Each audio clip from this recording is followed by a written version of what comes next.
How to start an outreach ministry from scratch, from the bottom, grassroots ministry. I'm going to tell you 5 steps you have to take to do this as I did it myself. So, this is nothing I read out of a book. I have a ministry. I'll put a little picture right there of the website of how I established an outreach ministry for almost 10 years. Well, this summer, actually, in a couple of weeks, would be 10 years of me doing this outreach ministry. And some people may think you need all the money, you need all these resources, you need everything to be able to do ministry, but that is false because I have proven that for 10 years. I have a very, very low budget. I don't do too much fund development, which I probably should try to do more of, but I don't. We make way under 50,000 a year, so based on that, you don't have to have no account, no anything, because you make under 50,000. If you raise under 50,000 as a nonprofit, my ministry is a nonprofit. You could just do an easy form online stating that you don't bring in more than 50,000 a year, and it's done. It's not that hard. It's not that complicated. But I'm going to take you through the steps you need to do and what you have to think about in this video. But before I do that, please hit the like button. Please subscribe to this channel as it will increase your faith and bless your walk with God. So let's get started. The first thing you have to understand if you want to start an outreach ministry is if you're called. So the first thing, you have to be called, right? It has to be something that God has impressed on you, something that God is leading you to, because without being called, you may not have the grace that only God could give to sustain or to be in ministry without getting burned out, without feeling like it's a waste of your time, without questioning, basically without being miserable. There's a lot of people who are in ministry miserable because it might not be their calling. It might not be something that God called them to. It might be something that they desire, they want to do. But when you know God has called you to something, then you should do it because God is going to be with you and give you the grace needed to sustain and to do what God has called you to do. The next thing you want to do is vision. And this kind of goes with the calling. The vision, right, has a lot to do with your gifting. So my gifting was basketball. I played college basketball, played professionally in Mexico. I coached college basketball for 8 years. I'm currently a high school varsity coach. And because I have a gift in basketball, because God has gifted me in that field, in that niche, or whatever you want to call it, that experience I have of basketball, I remember God specifically telling me what used to be your God, because basketball was my life. It was everything to me, and it was like my God. And God said, what used to be your God, you're going to use it to bring kids to know me. So in that aspect, I felt like God was calling me to use my gift to reach inner city kids, middle school and high school boys with the gospel message by having basketball programming for them. So my ministry is called Anointed Hoops. And if you want to know more about that, you go to anointedhoops.com. I'll have the link in the description. But what we do is we do certain outreaches to bring kids in. So we do weekly outreaches. Kids come in. It's free. We do 30 minutes of training, a biblical message, and then we just let them play pickup basketball. I also do leagues. So we'll have a spring league, a fall league, and we'll bring kids in there. It's all free. We'll get certified refs, and we'll do an outreach. But before they play their game, they have to come to the message. So I have another message, biblical teaching, because it's an outreach sharing the gospel, and then they get to play their game. The other way we do it is we do a free summer basketball camp. So we do a free summer basketball camps. Kids come in. We run them through a camp atmosphere, but we also give a message of the gospel. So all these things are tools being used to bring kids in to share the gospel, which is outreach. They're not people that would normally go to a church. They're unchurched. They're not in a church. And that's what outreach is all about, reaching those who wouldn't be reached or normally come to a church setting. So that's the thing. Your vision is connected, in my belief, connected to your gifting. So your gifting and your vision go hand in hand. My gifting was basketball, so now I had to put a vision together to bring kids in using the gifting I have and the tools I have and the resources I have to be able to outreach them, because I have a gift in that field. And now I package it with a vision. How are we going to bring kids in? How are we going to be able to reach them? And that's how we do it. And if you go to our website, you will see all the things we do on there, more detail, more explained, and a description of those outreaches that we provide.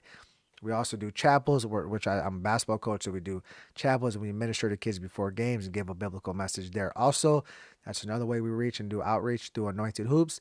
And then the next thing you have to do is you have to partner with someone. And this all depends on what type of outreach you're doing. My outreach was basketball, so I had to get a gym. So what I did way in the beginning, I looked for any gym that I could get for free. So I went to go ask, hey, could I use this gym once a week to outreach to kids? And that's how it started. It was just once a week in the summer, reaching out to kids. And I went to a whole bunch of places until I found someone that said, hey, I'll let you use the gym for free. And it was an elementary school that let me use it. And I partnered with them. They let me come in there once a week to outreach. And then as I did that, it started to grow. More kids started coming.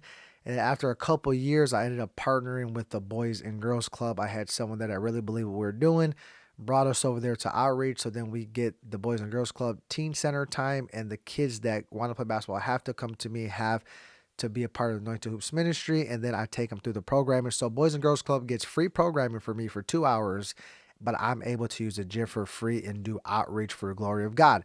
So that's how it worked. So you have to make sure you're partnering with someone, whatever it is that you're trying to do, whatever outreach you're trying to implement, you have to find people you can partner for to make the cost as minimal as possible. So I was trying to get free gyms, and I was fortunate to get free gyms for everything I've been doing by partnering with people. So you have to partner with people if that's something that's necessary for your outreach. Okay, the next step that you need to, and it took me about, I think became a nonprofit in 2017 or 18, something around there. So I actually was doing ministry for like 3 years, maybe 4 years before I decided to make it a nonprofit. And why did I decide to make a nonprofit? Because we started reaching more kids, and we were thinking about fund development. We were thinking about bringing more funds in, and being a nonprofit 501c3 nonprofit, you're able to have tax exemptions. That means whatever money comes in, it's not taxable. You could keep it all for the ministry to further the kingdom of God. So that's why we decided to do that. Even though we're a small ministry, we're not a big ministry. It's very small outreach. We probably reach about 200, maybe 300 on a good year of kids that we reach every year with the gospel message. And that's what I feel like God wanted me to do. He never told me to expand it, to make it bigger. I just want to be faithful in what God called me to do. Now, if you have a different vision to reach thousands and thousands and thousands of people, yeah, you might want to become a nonprofit a lot sooner than I did. I did after 2 or 3 years, maybe 4. You maybe want to do it right away because you know you're going to be reaching a lot of people.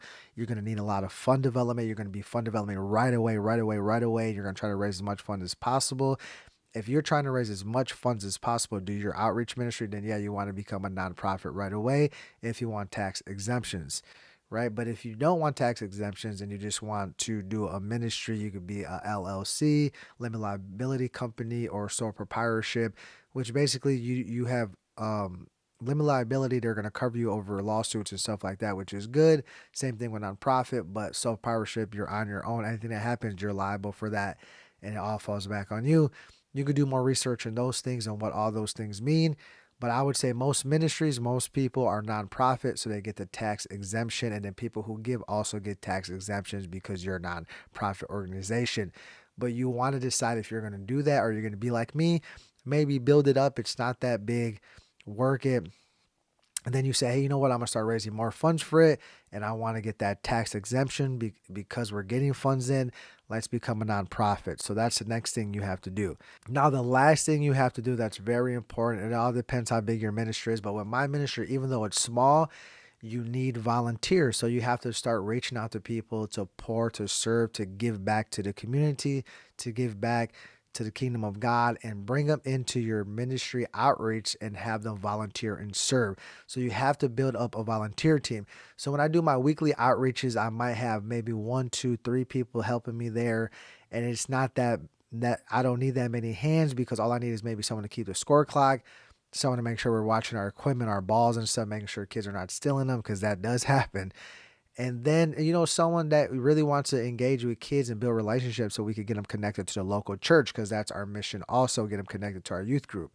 The next thing, my biggest outreach that I need a lot of volunteers is our summer basketball camps, because we get anywhere from 30, 50 kids, 60 kids, and you want coaches for those kids. You want mentors there that can pour into those kids and be there and be a great example of who it is to be a man of God, a woman of God.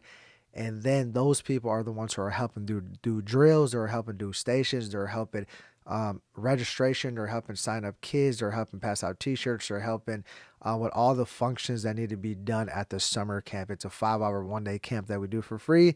And then the next one is our leagues. We need certified reps, so we get people, we pay them though for that. And then you got to get coaches, right? So I get free coaches, people who want to come in and give back to the community, pour and be a good godly example, and they want to give back. I need coaches to coach these teams, and it's all free for them, so they don't get paid. The coaches don't get paid. They got to volunteer their time. So you have to get people that want to give back, want to serve, want to help, and see the vision that you're trying to cast. But that's how simple it is. It could start little, right? I started off, I had one or two kids in the gym that I didn't even know. Someone just brought them. They heard about it. I kind of promoted a little bit in the community. I had 2 kids, sometimes 3 kids only. And the next thing you know, it went to 15 kids, 20 kids, 30 kids, 40 kids. And in our leagues, we have over 100 kids that we minister for 5 weeks during that league time. That all the kids that get on a team, it's a free outreach, and we're able to reach over 100 kids for 5 weeks doing that. But don't be discouraged if you have 1 or 2 people there. Be faithful who God is putting in your path at that moment for the outreach, and continue to just pray and ask God for guidance and direction on what He wants you to do. But it's very, very doable if you're called to it. Like, the number one thing, you have to be called. You don't have to have a whole bunch of money, a whole bunch of resources. You have to partner with people. You have to figure out if you need to be a 501c3 nonprofit right away. You have to be able to know that your call, like I said, you got to be able to have a vision that's connected to your gifting. What is your gifting? Because your gifting, you're going to be more comfortable. You're going to know, and you're going to have what is needed and able to walk into that outreach prepared to do a great work for God. So if this video blessed you, if you're thinking about starting an outreach, put in the comments what you're trying to do. I'll try to comment. If you got any questions, I'll try to comment and help you as much as I can. But I pray that this blessed you. I pray that it could encourage someone who's trying to start a ministry and is wondering about starting a ministry and feels called to ministry. It can happen. Number one, because you have to take these steps. But number two is because if you're called, God is with you. He's going to direct you, going to guide you. He's going to be, let me tell you something. God has been with me the whole way. It hasn't been easy, right? But God has given me the grace to do a ministry with inner city kids that no one wants to reach, no one wants to pour into. But we're reaching the unreachable. And every time I feel like, you know what, I don't know if I keep doing this because we don't raise a lot of funds. I don't get paid anything for my family when I do this outreach. The Holy Spirit keeps telling me that if you don't reach them, who's going to reach them? Because they're not going to walk into a church door. Like, someone is going to have to reach the unreached. Someone's going to have to reach the kids who are not going to walk into a traditional church. And that's why I believe God's called me to this ministry, gifted me in basketball for it, and I use my gift to outreach and to share the gospel of Jesus Christ. So like I said, please hit the like button. Please subscribe to this channel. And I pray that this video has increased your faith. It has blessed your walk with God. And like always, be wise and be blessed.